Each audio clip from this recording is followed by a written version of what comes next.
Okay, you guys, so I've been obsessively analyzing every detail of Zoe's story, from her golden verse to her notebook writings, and I just realized that everyone, including myself, has been completely missing the most devastating truth in K-pop Demon Hunters. But here's the thing that's been driving me absolutely insane. There's a massive plot hole in Zoe's backstory that nobody talks about. How does a Korean-American girl from Burbank, California end up with natural hunter abilities? And why did Celine specifically recruit her when there are millions of talented performers? I'm talking about Zoe's verse where she sings, "I lived two lives, tried to play both sides." And when I tell you what I discovered about these lyrics combined with evidence I found hidden in her notebook, it's going to completely change how you see her character and reveal the most tragic family secret in K-pop Demon Hunters. Today, we're diving deep into what I think is the most emotionally devastating story in the movie, because those lyrics aren't just about one struggle. They're about three different traumas that Zoey has been carrying simultaneously since childhood. And the visual storytelling, combined with her personal writings, contains clues that point to a family connection so heartbreaking, it explains everything about why Zoey feels so lost and why her recruitment into Huntrix was never really a coincidence. The triple burden hidden in plain sight. So let's start with what everyone thinks they understand about Zoe's verse in Golden. When she sings, "I lived two lives, tried to play both sides, but I couldn't find my own place," most people assume she's talking about her Korean-American identity crisis. And yes, that's absolutely part of it. But here's what I realized when I started analyzing this scene frame by frame. There are actually three different interpretations of living two lives, and each one represents a different layer of trauma that Zoey has been carrying simultaneously since childhood. And what if I told you that all three of these traumas stem from the same hidden family secret, and that Zoey has been unconsciously seeking the truth her entire life? Layer 1, the cultural identity crisis. The first and most obvious interpretation is about her cultural displacement. As a Korean American, Zoey grew up in Burbank, California, but she's ethnically Korean, which puts her in this painful liminal space where she's too American to fully belong in Korea, but too Korean to be completely accepted in America. This is the classic diaspora experience, the feeling of being caught between two worlds and belonging fully to neither. And when she sings about trying to play both sides, she's talking about the exhausting performance of code switching, having to be one version of herself in American spaces and another version in Korean spaces, constantly adapting her behavior, language, and even personality to fit into spaces that never quite feel like home. She grew up with two languages, two homes, and zero places she fully belonged. This cultural burden alone would be enough to cause serious identity issues, but it's just the beginning. But the visual storytelling gets absolutely devastating, because during this verse, we see something that changes everything.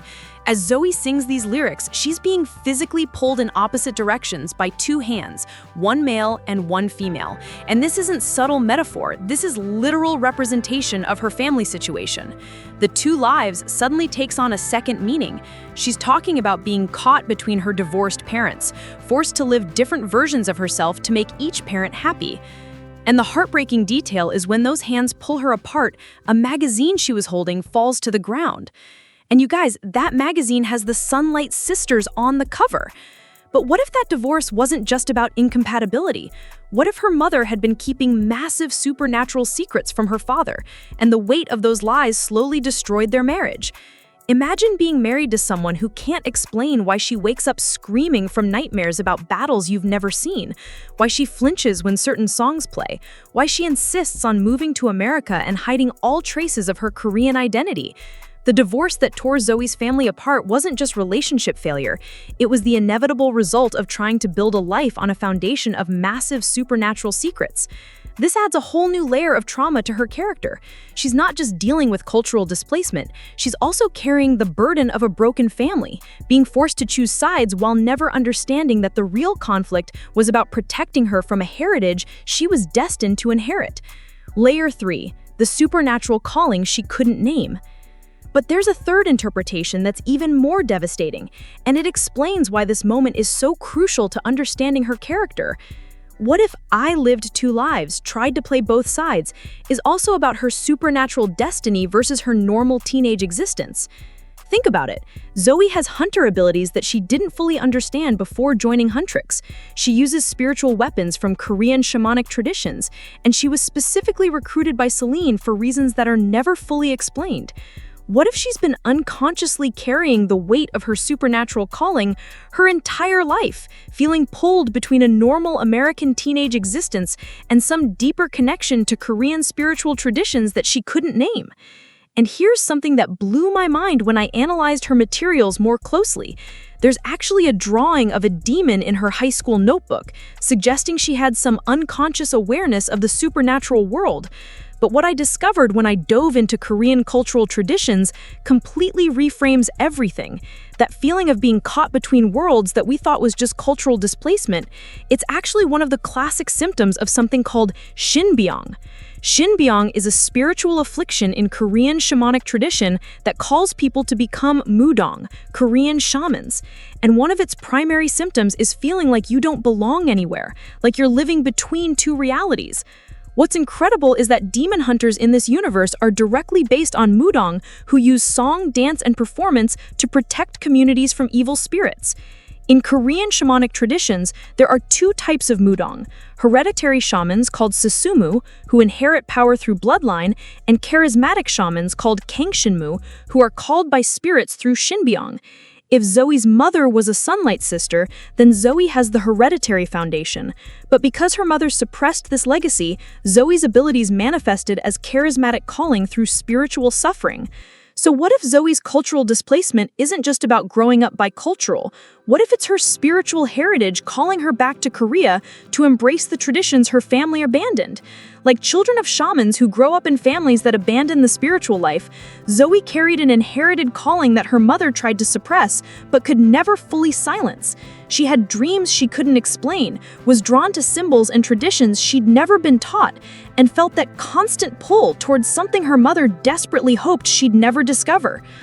This would mean that even before she became a demon hunter, Zoey was already living a double life, one foot in the ordinary world and one foot in something mystical and powerful that she didn't understand.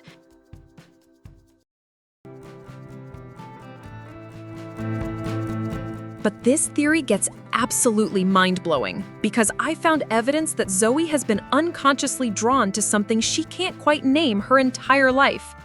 If you look across different scenes, Zoey consistently feels inexplicably pulled towards Sunlight Sisters content. Different magazines, different images, but always the same group. And there's something in her expression when she looks at these images that suggests recognition just beneath the surface. This isn't just casual fan behavior. This is someone staring at faces that feel familiar, but the memory stays just out of reach. What's devastating is that her spiritual inheritance is trying to guide her back to her origins, but her conscious mind can't access what her mother worked so hard to suppress. And then I discovered something that absolutely broke my heart when I analyzed her notebook content more closely. While she's writing song lyrics with these Sunlight Sisters images beside her notebook, not studying them, but carrying them everywhere like a creative talisman, she can't explain something about having these faces near her helps her inner thoughts flow onto paper. She's code switching between English and Korean, writing about talking too much in both languages, processing the same fears about being overwhelming in her native and adopted tongues.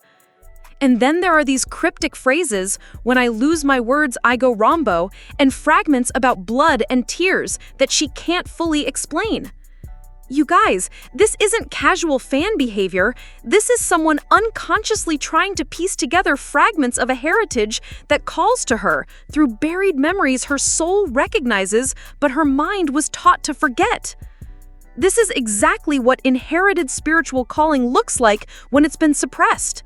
The calling finds a way to surface through unconscious attraction to symbols and people connected to the abandoned traditions.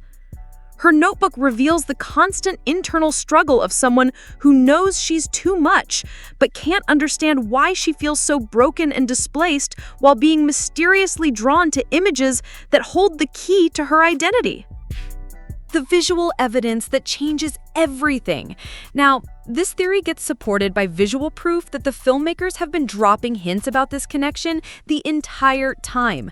First, look at the hairstyles. Both Zoey and the third Sunlight sister share the exact same distinctive twin bun style. And you guys, in animation, character design choices like this are never accidental. The filmmakers could have given them completely different looks, but they specifically chose to give both characters this unique Odongo hairstyle that immediately creates a visual family resemblance.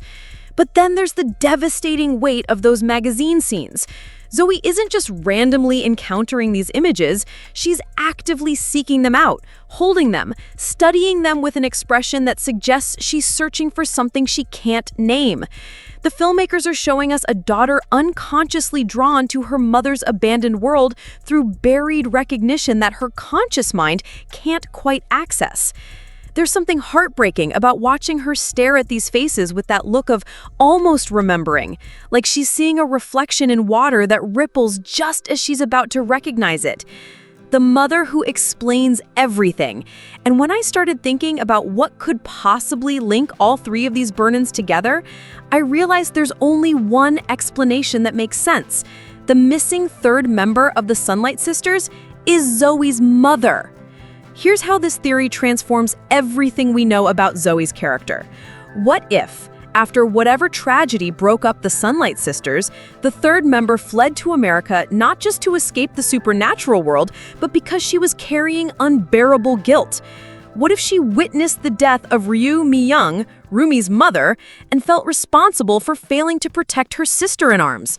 She starts a new life in California, tries to build a normal family, but the weight of her hidden past, her survivor's guilt, and her desperate determination to protect her daughter from the same fate slowly destroys her marriage. This explains the divorce that tore Zoey's family apart. It wasn't just incompatibility, it was a mother so traumatized by loss that she couldn't risk being honest about who she really was. And I discovered incredible evidence for this. The timeline aligns perfectly with the Sunlight sisters being active 25 years ago when Zoey's mother would have fled to America, and Zoey being 23 years old now. The heartbreaking irony is that Zoey's mother spent years trying to give her daughter a normal life, deliberately hiding their Korean heritage and supernatural background. She wanted Zoey to never have to carry the burdens she carried, but in doing so, she created different burdens: cultural displacement, family secrets, and an unconscious pull toward a destiny her mother was trying to prevent.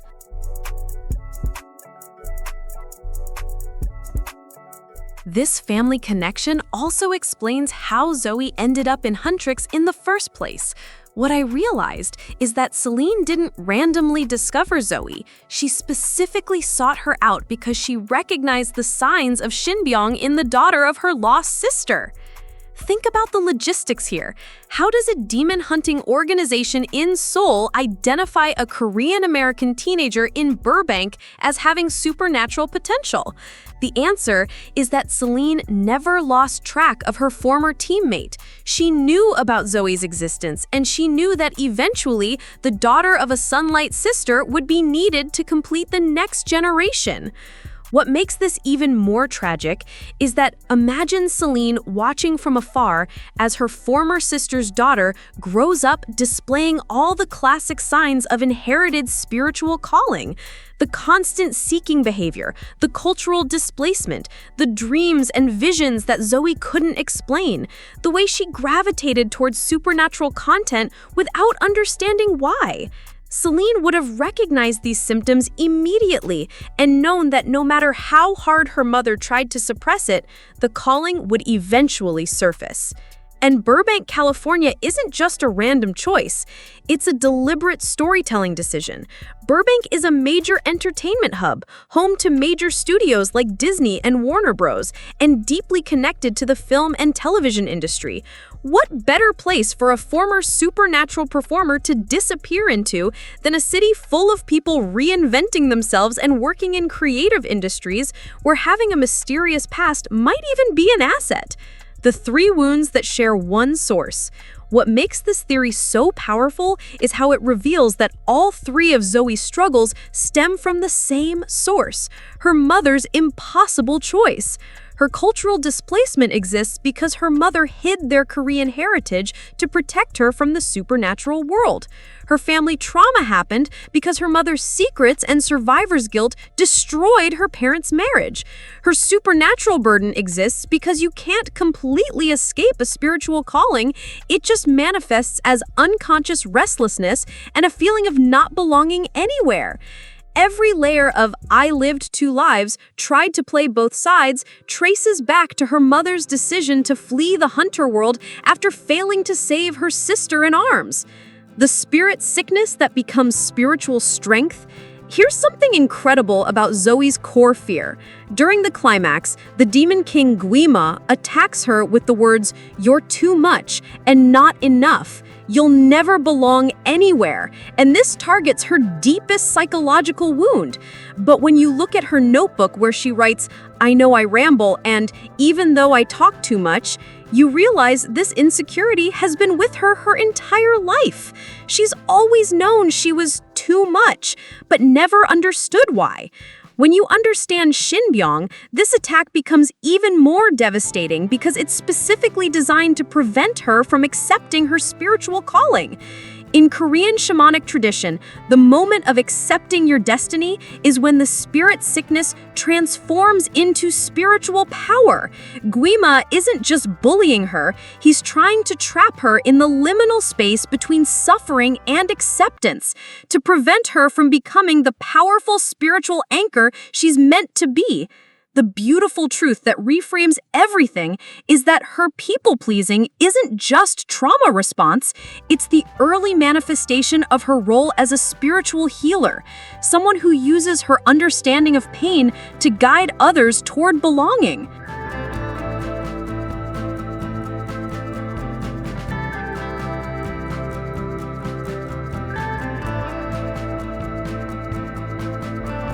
The reunion that would destroy us all. If this theory is correct, the sequel potential is absolutely devastating.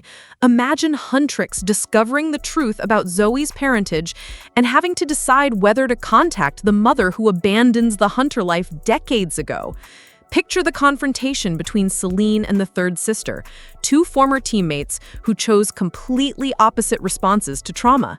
Celine became the rigid mentor who never let go of her duty, carrying the burden of protecting the world alone, while the third sister became the protective mother who tried to save her child by running away from that same duty. And at the center of this conflict would be Zoey, discovering that every struggle she's faced, every identity crisis, every feeling of displacement has been the direct result of her mother's choices.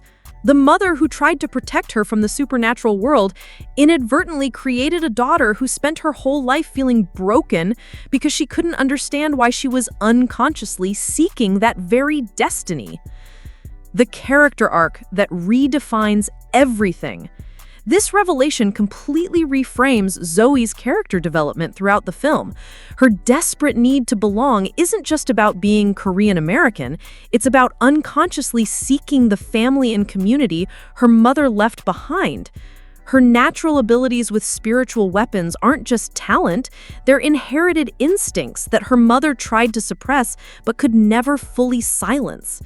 Her role as the emotional heart of Huntrix becomes even more powerful because she's unconsciously healing the generational trauma that broke the Sunlight Sisters.